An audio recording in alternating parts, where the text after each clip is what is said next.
All right, get ready to bundle up as cold air is literally sliding in on us here in North Georgia. It is freezing out there, and we have team coverage for you tonight on this freezing cold Arctic blast. Coming up, Latasha Givens sharing us how the state's highways are being cared for, and Karis Belger examines the need to bring people in from the cold. But we want to start things off with Chief Meteorologist Chris Holcomb. He's in for Melissa Noor today, breaking down what we...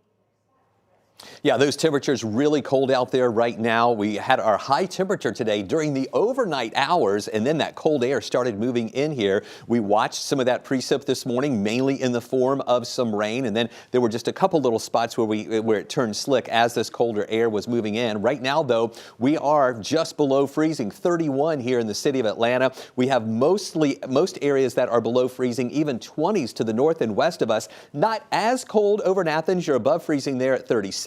We also have 37 in Thomaston, then right at freezing in Peachtree City and also into Covington. But look at these temperatures. We are running now almost 30 degrees colder than we were at this time yesterday. In fact, it is 33 degrees colder right now in Carrollton and also LaGrange, 24 degrees colder up in the Calhoun area.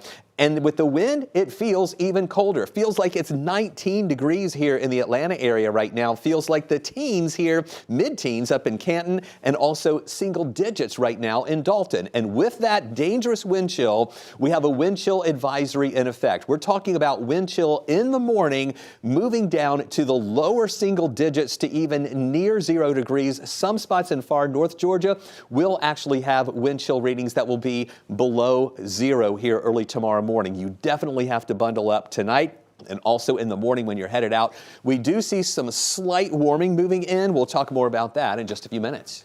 All right, Chris, thanks so much. Continuing our live team coverage tonight, let's head over to 11 Alive's Latasha Givens, who's been monitoring the roadways. She joins us live from GDOT headquarters in Forest Park. Latasha.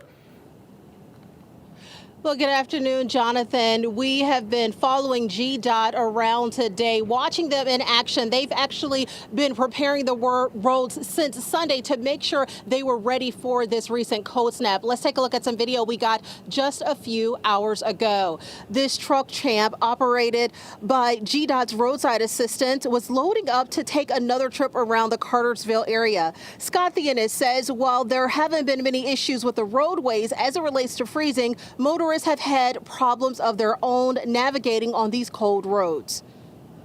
Typically when it's this cold, most of the issues that we run into are dead batteries because the batteries just can't handle the cold. We also do come across a lot of flat tires.